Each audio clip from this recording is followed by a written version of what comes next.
Hello everyone. Tonight I am doing a presentation on the Aztec goddess Coatlicue. Coatlicue. I personally love this goddess. Now we have an Aztec skull here, and we have the sunstone, aka the calendar stone. Now let's look at this Coatlicue. Her name, Coatl. Coatl means snake. Ique means skirt. So her name means serpent skirt, or she of the serpent skirt. So let's talk about her and the image. Now there are two statues of her, and this is the most popular one by far, and the most ferocious form. Her other statue is ferocious, but not as ferocious as this. And the other statue has a lady, and she has no flesh on her skull, her face at all. Her skin is gone, except for her lips. Her lips are there, but her nose is cut off, where you see the sinus cavities of the nostrils. So, and anyways, let's talk about this one. This one, during the Spanish conquest of Tenochtitlan, when they found this statue, she was so different from the other statues, even though they wanted it destroyed. She was so different, so ferocious, so scary, that they literally made the Spaniards sick to their gut looking at her. They frightened them so much that they demanded that the Aztec, which were the Mexica people, the Aztec nation, to destroy it. But they didn't destroy it. The Mexica people loved her so much that they buried her below water, the water table, in order to save her from destruction. And that was in 1521. She is 8.9 feet tall, made of basalt. We don't know who the artist was. So anyway, she was interred in 1521. Now, on one fine hot August day, which was August 13th. Yes, August 13th. And oh, my witch friends will know what I'm talking about, August 13th being a sacred day. She happened to be found. And this was August 13th, 1790. She was exhumed. And she was only exhumed for a short while. And it was the scholar Antonio de Leon y Gama who was studying her, and he accidentally referred her to a different name, a different god, actually a male god. But anyways, the people knew who she was, the Mexica people, and they start leaving offerings to her. So the professors, ordered her buried again, to be interred again,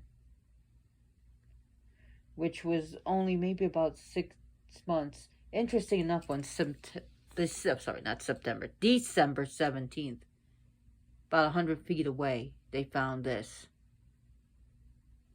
So anyways, she was once again buried. Now, let's fast forward 12, what was it? No, 1803. In 1803, she was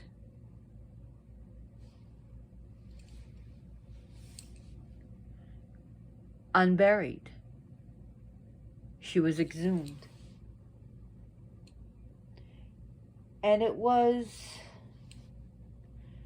Alexander von Humboldt who did that so he could make drawings of her and make a cast of her, and in which she was then after that reburied because she was so ferocious looking. And of course, natives, they loved her. So again, she was redug up, and this is interesting because she's an earth goddess. So she was redug up for the final time. She was exhumed in 1823. And she was exhumed so this guy, William Bullock, could make another cast of her and, learn to really study her. And she was displayed in 1824 in the Egyptian Hall at Piccadilly, London, England. Now, the statue, eventually it was brought back to Mexico, to her hometown, which was now Mexico City, where she's in the National Museum of Anthropology to this day. So she's an earth goddess. And as you can see, she's dug up and buried, like as if she was living dead, living killed, and living again. As if she was reborn again and again and again, which she deals with rebirth. She deals with death. She is the goddess mother, the goddess of the earth, of life and death. She is the womb and the tomb. She feeds you, then she eats you. As seemed to be done to her. It's almost like initiations. So anyways, let's talk about what's going on here. As you could see, this represents her head has been severed by Coatlicue and her siblings, the Sentzon, Wheats, Nahuas. So the two serpents, venomous serpents, are facing each other. It represents the spurting of blood. But she's a snake goddess. So, and we see here venomous snakes. We see the rattles and the head. You see all the snakes? They're venomous. And she wears a necklace of hands and hearts of human sacrifices. You see these dots? This represents the precious liquid, which is blood. Now we look over here. Her hands are up as if ready to pounce, but they've been severed, and out of it comes the blood, or the serpents. Here we see claws where she could rip up her enemies, rip up her victims, rip up her meat, as well as dig a grave. And here we see like eagle talons, or some people say it's jaguar claws, that she can literally dig. And we see the eyes of death here. And as you see a snake here coming out of her.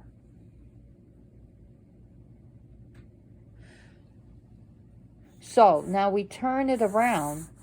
Well, she has arms and hands. How can her arms and hands be gone if it was there? Actually, that represents the flayed victim. You see, the Aztecs, they would not only rip out the heart, they would also flay the victim and actually wear the skin and dance with it. So we see the flayed victim here. So we go back, and actually you'll see the rose here. You can't see it in this one, but if you look at the original, you can see it barely. It represents that she is a mother. She has given birth, and she has pendulous breasts, where the breasts have been saggy from her nurturing many. She nurtured many, many children. So, and one of her statues in the images has 13 tresses. 13. You don't really see it in this one. And 13 represents the 13 lunar months. But also, hold on, 13 is a sacred number among the Aztecs, and that is the 13 levels of heaven. And they have 9 levels of the underworld. So they have 9 levels of the underworld of Mictlan, and the heaven was 13 levels. So each level is ruled by different deities.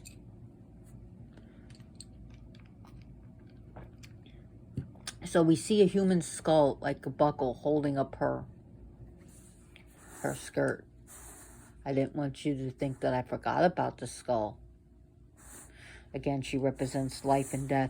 Now, under here is supposed to be another image, but it's not on this one.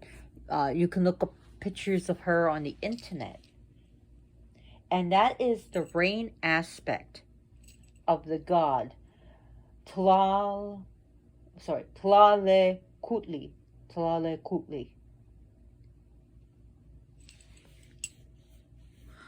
Coatlicue would have that underneath. And it's a male god underneath her. So this god rules the 5th and final sun. And that is her child. The one that she became pregnant with. The reason why Coatlicue, she of the, like, bell face, like she has like golden bells on her face.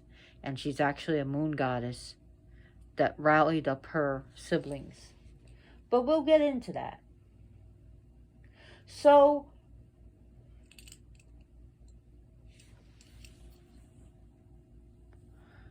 her sacred number has been also designated as 5. Coatepec is Snake Mountain. It's in Veracruz. Coatepec literally means Snake Mountain. And Coatepec is very sacred to her.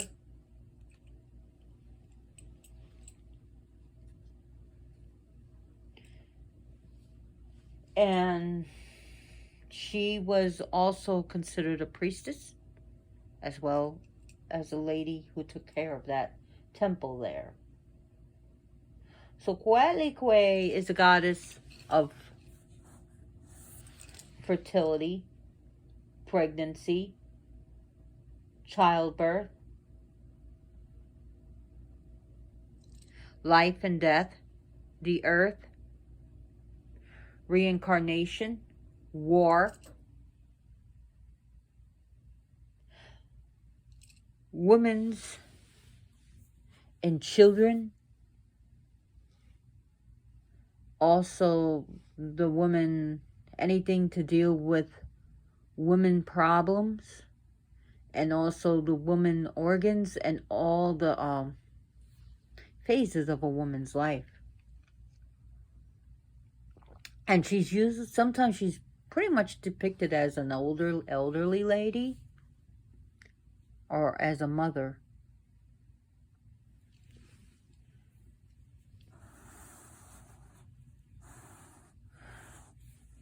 She's been given different names. One of them is Toki, which means our grandmother. She was worshipped during the spring ritual called Tozonti.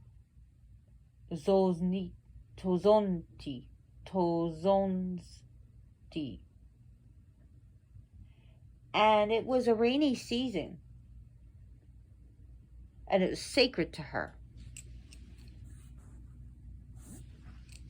Also, her other festival is Holy. I'm sorry, Holy. I can't pronounce it. I do know how to spell it though. It's Quechoil,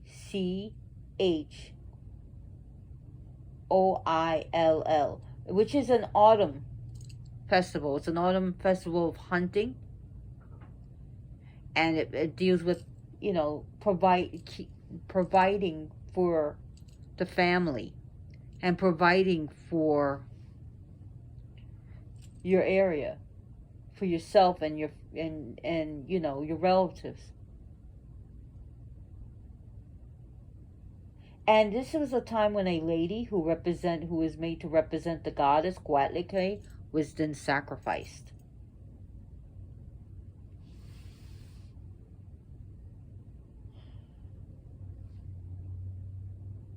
So some people believe that Our Lady of Guadalupe was actually her, Coatlicue, coming back as another form. So if you can't find this, you can get the Our Lady of Guadalupe and represent it. And the story goes is that she made roses grow where roses were not supposed to be, and it was one of the things of the miracle, which the church said, oh, it's a miracle. Well, actually, Our Lady of Guadalupe is actually Coatlicue.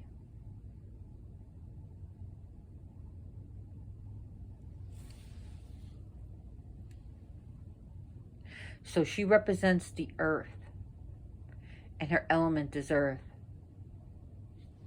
And others have also associated with water and sometimes even fire. But her main element is the earth. And Coatlicue is actually her daughter, who got her head severed by the great war god and the solar god, Huitzilopochtli,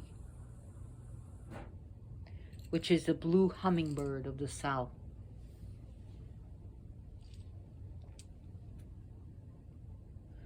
So the legend of her, of the story, is that she is the goddess of the goddess of the sun.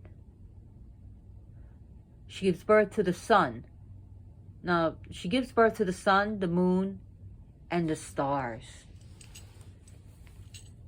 And the Sentzon Huitz Nahuas, which is the 400 southerners of the southern stars, the southern of the sky.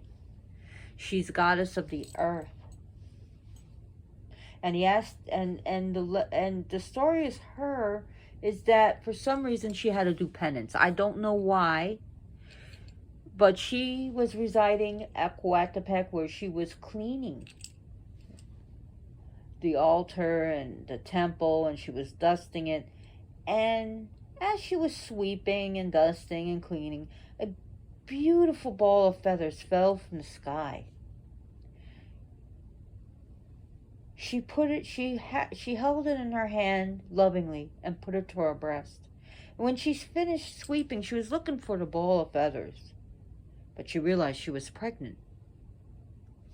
Immaculate conception, right?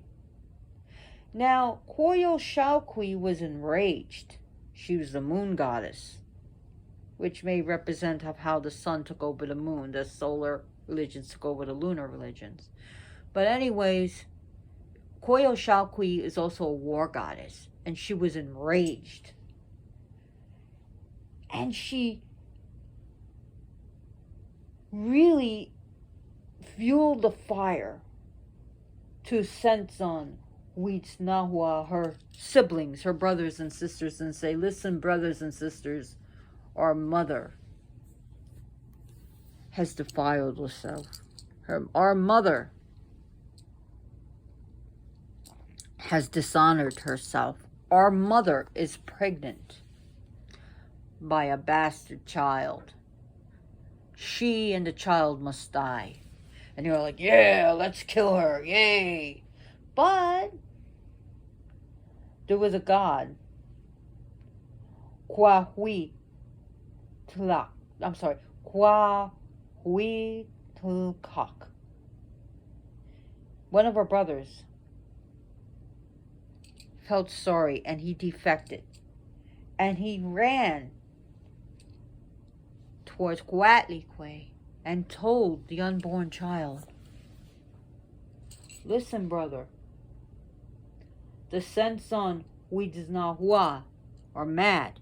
And Coatlicue are pretty much throwing accelerant to a fiery situation. And they're going to kill you and her. Now, Coatlicue was scared, and rightfully so. But her unborn child said, do not be afraid. I will protect you. Now, Coatlicue led the brothers and sisters, and they headed towards Coatepec Snake Mountain, ready to kill her mother,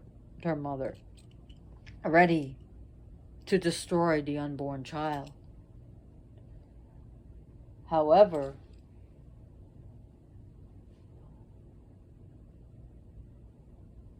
the unborn child popped out. Now they say out of her head, once it was sliced off, and he came out fully formed. Coatlicue came out in his full warrior regalia of feathers, and he had weapons. He had turquoise darts, and bows and arrows, and he was ready, and he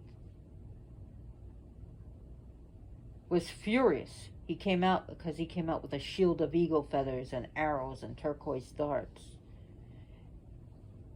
His arms and legs were painted blue. And he also had diagonal stripes across his face. And he had a crown of feathers upon his head. He also had sandal feet, and especially on his right foot, he wore a feathered sandal. He also had a snake that he controlled as a weapon. Pretty much something that his dear old mommy passed on to him. The snakes. And it was a venomous snake, which he fought bravely, and he slaughtered many.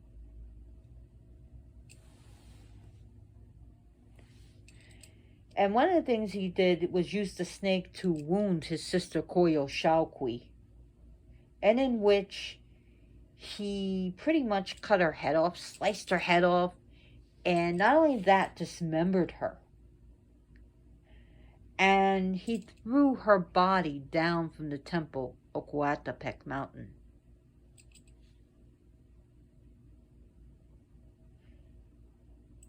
So, and he was furious. And it was said that he threw the head up into the sky and she became the moon. Well, she was the moon goddess anyways. And he chased down the 400 Southern, his brothers and sisters. They didn't have a chance against him.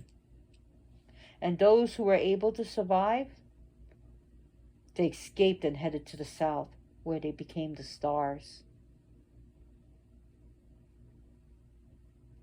So we see the story of what he did.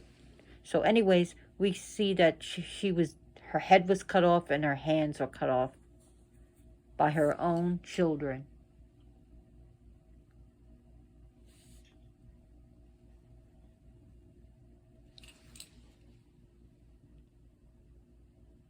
So how tall is a statue? About 8.9 feet, made of basalt, like I said before. Who is the artist? We don't know, but it's very detailed. Extremely detailed. Well done. And it may have actually been very colorful. But because it was buried below the water table, we lost the color. And we can only imagine the beautiful colors, the reds, the whites, the greens, right? And every other color you can think of. So as you can see, like I said, these are two snakes facing each other to make one head. Now the Mexica, the Aztecs see her as beautiful, but also fierce. She is beautiful and fierce, ready to defend her children and ready to kill for her children and then later eat her children, right? So she represents being buried too. So we could see that like the reincarnation of living, being nurtured, and then being buried, and then being like your soul rising up and then coming back to life and being to die and to be reborn. Life and death and rebirth. She's a goddess who nurtures, and she is the goddess who preserves. She's preservation.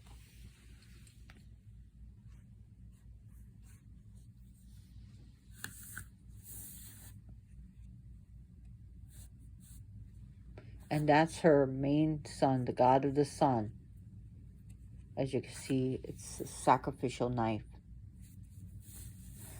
So the Aztecs, they spoke Nahuatl. They were the Mexica people.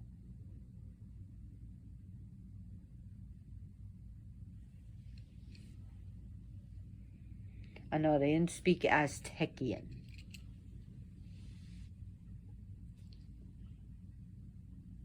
And the Aztec Empire didn't last for more than 100 years. It was destroyed. And yes, they were people before they became a whole empire. So let's talk about her. Yes, people were sacrificed to her. Yes, hearts and hands were handed to her. Life was used to feed her. Oh, the Aztecs were so vile and horrible. They deserved to be killed, right? Well, let's see. What were the Spaniards doing at that time? Oh, yeah. Burning pagans, witches, and Jews and heretics. Torture, rape, murder. So don't give me that line of BS that the Aztecs got what they deserved. Okay? Because the Spaniards weren't innocent. They weren't looking to bring peace and happiness and well-being to the peoples of the native peoples. They were looking for gold.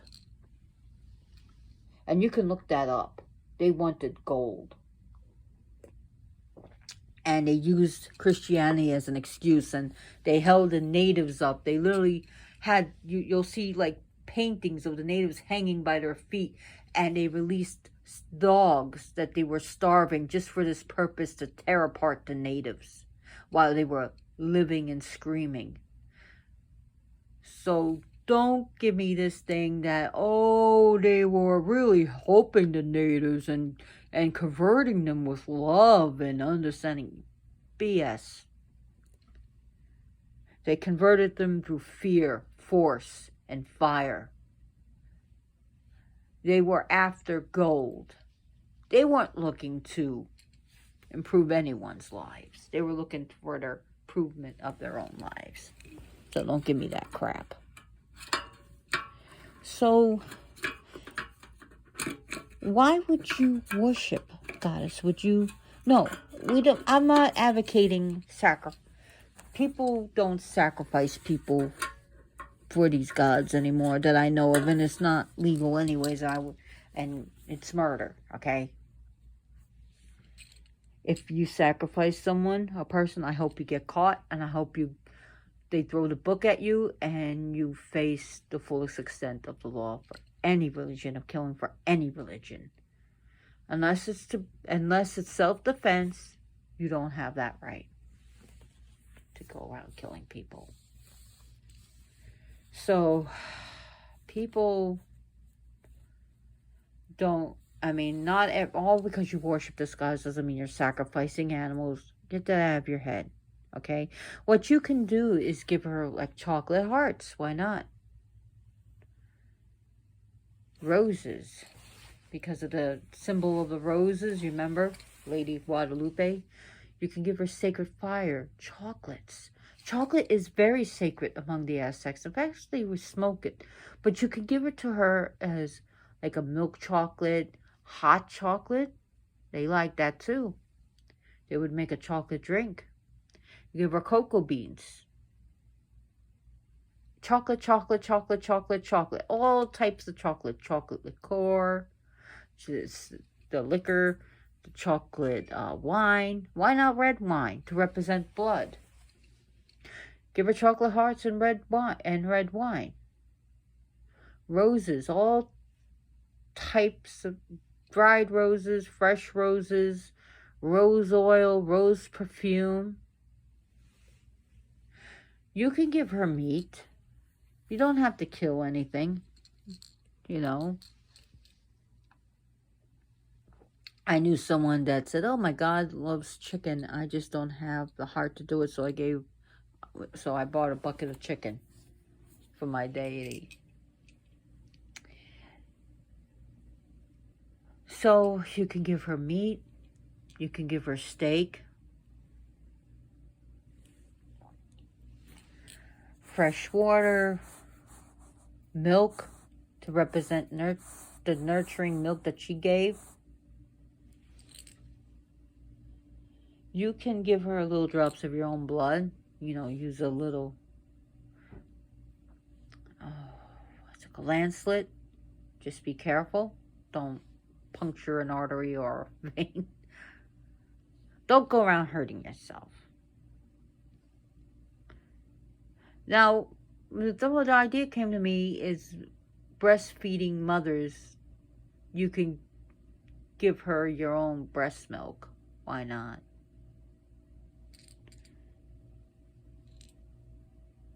Coatlicue,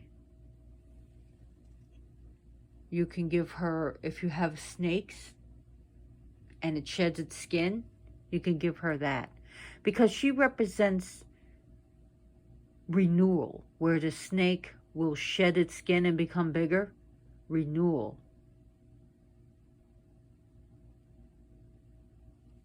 And that's what she represents. So you can literally put your pet snake near her.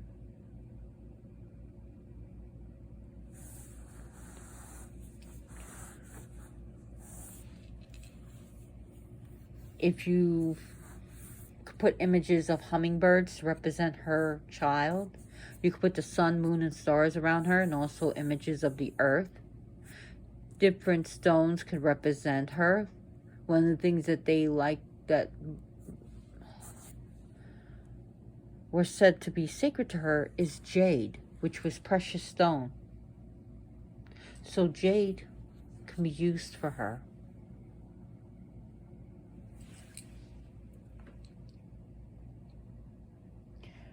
Her husband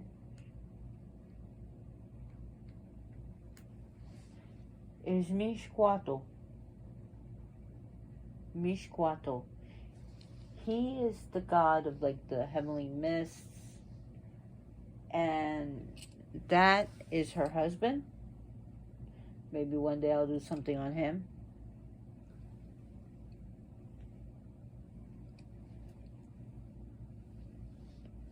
I didn't want to forget that. I almost forgot that.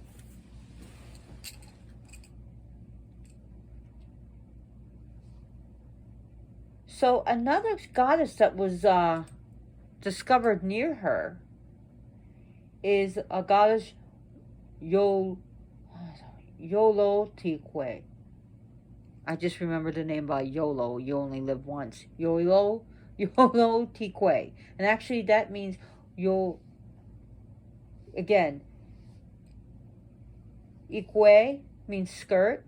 Yolo though means heart. So heart her skirt, or she of the heart skirt. And she was discovered actually in 1933 around the same area. An interesting goddess. Ferocious. I don't know a whole lot about her, but I do know she you can tell by just her name, hearts her skirt. She's wearing hearts, human hearts as a skirt. So, yeah.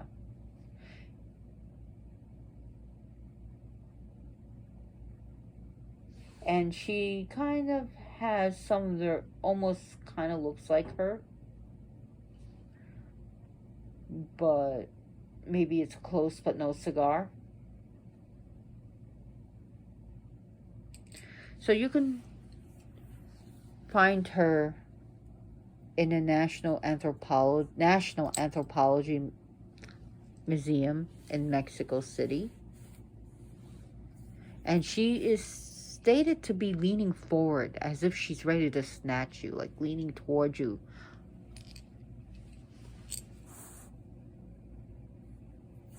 And that's how she is made to look in the museum, where she's doing this towards you. You're looking at her and she's like this.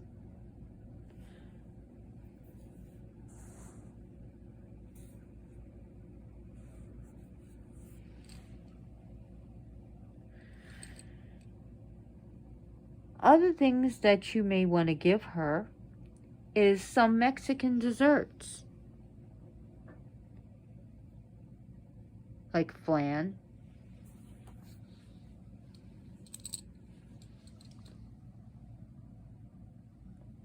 You can give her maybe traditional Mexican food. And if you can't get traditional Mexican food, and all you have is, say, which is not even Mexican food, Taco Bell. I'm not joking. People have given her Taco Bell. And you just explain, this is all I have. This is all I can give you. So, yeah, she is a voracious meat eater. Yes, she is a voracious eater. But remember, she's also a mother.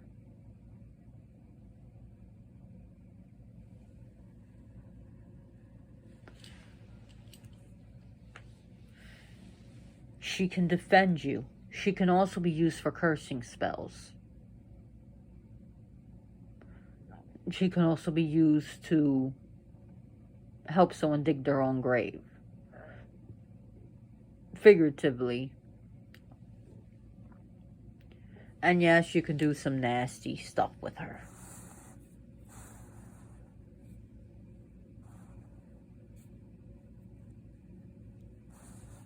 This, you can find this statue. I got it at sacredsource.com.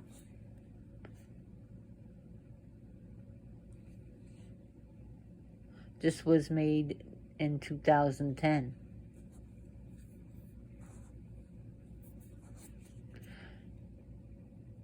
And actually, I got this back in 2010. 2010.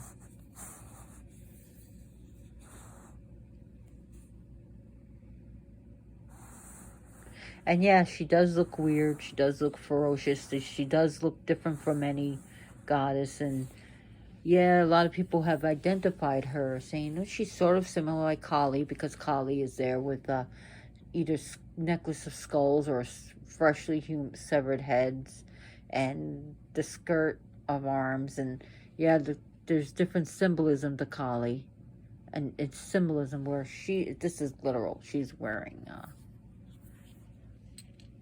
it means she sacrificed humans, hands and hearts. And yes, Kali does appear with the severed heads, and it represents the letters of Sanskrit And the arms represents the karmic deeds that she takes. Or this is literal, many, many, many skirts. Many, many snakes as their skirts. And people have wondered if she deals with coral as well as rattlesnakes. So coral and rattlesnakes have been associated with this goddess. Blood.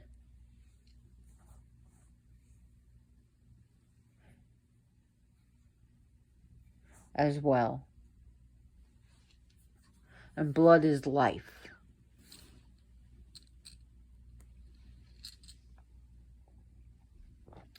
Blood was important. Blood represented water.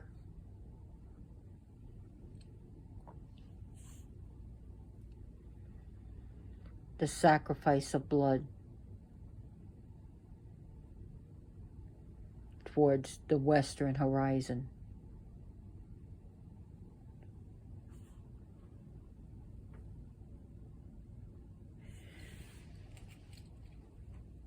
So she does like alcohol.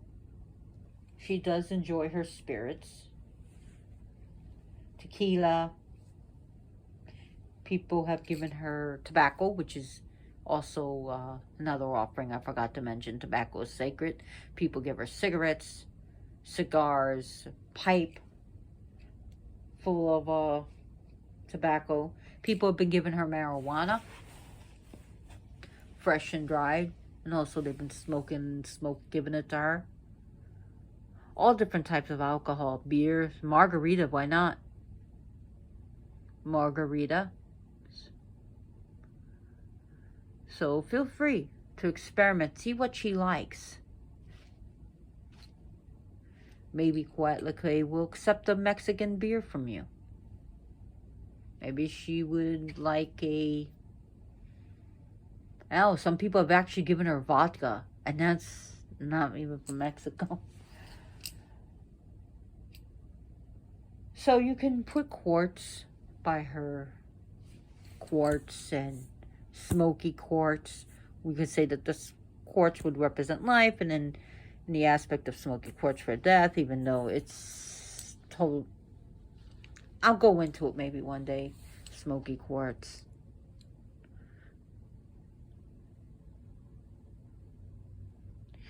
You can use her for the occult and to help you master it.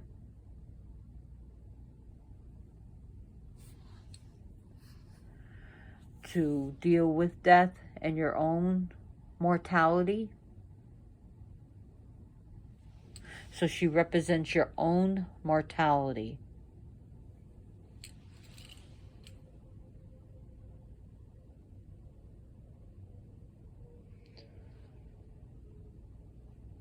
She also represents one who sacrifices and one who is sacrificed. She represents a sacrificer and a sacrificed.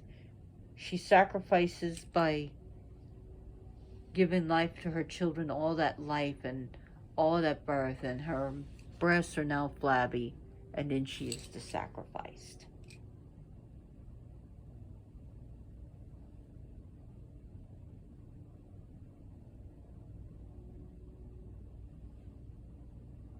So she represents the beauty and the ugliness of life. The beauty and the ugliness of life.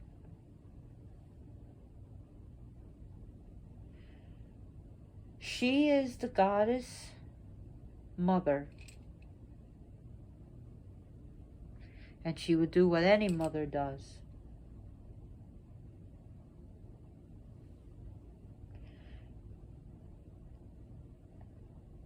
So, one would say, yes, some parts of her is approachable, but, she's also a goddess that brings fear. She's really fearful.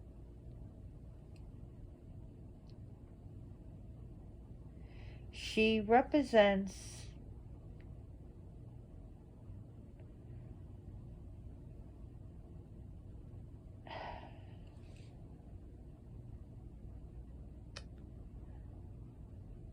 Oh, what was I going to say?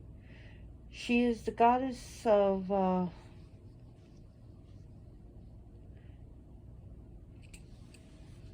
venomous. She's like I said, like, again, all these snakes are venomous. They'll kill you.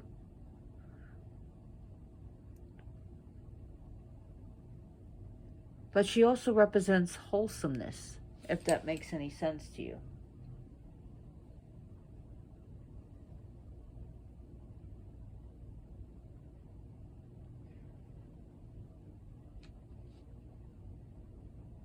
One of our other names is called Teteo Inanan, which means Mother of the Gods. So you can literally, if you can't remember the name, just call her Mother of the Gods, Toki. And if you can't remember T-O-C-I, just call her my grandmother. Grandmother. She's also called Snake Woman.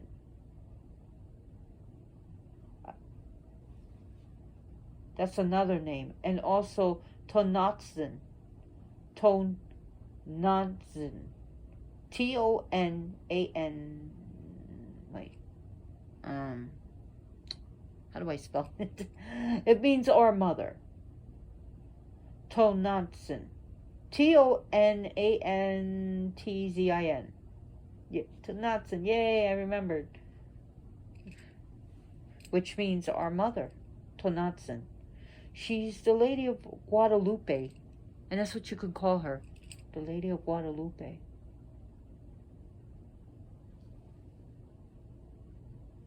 The Holy Mother. Or just our mother. Anyways, I really hope you enjoyed this video. If you liked it, please give me a like. Share this video with your friends or on your Facebook or whatever. And if you really like my channel and you like this video, subscribe to me. And as always, thank you for watching. Without my viewers, my videos would be nothing. So I really appreciate it. Thank you so much for watching. Praise be the gods and goddesses, and blessed be. Thank you.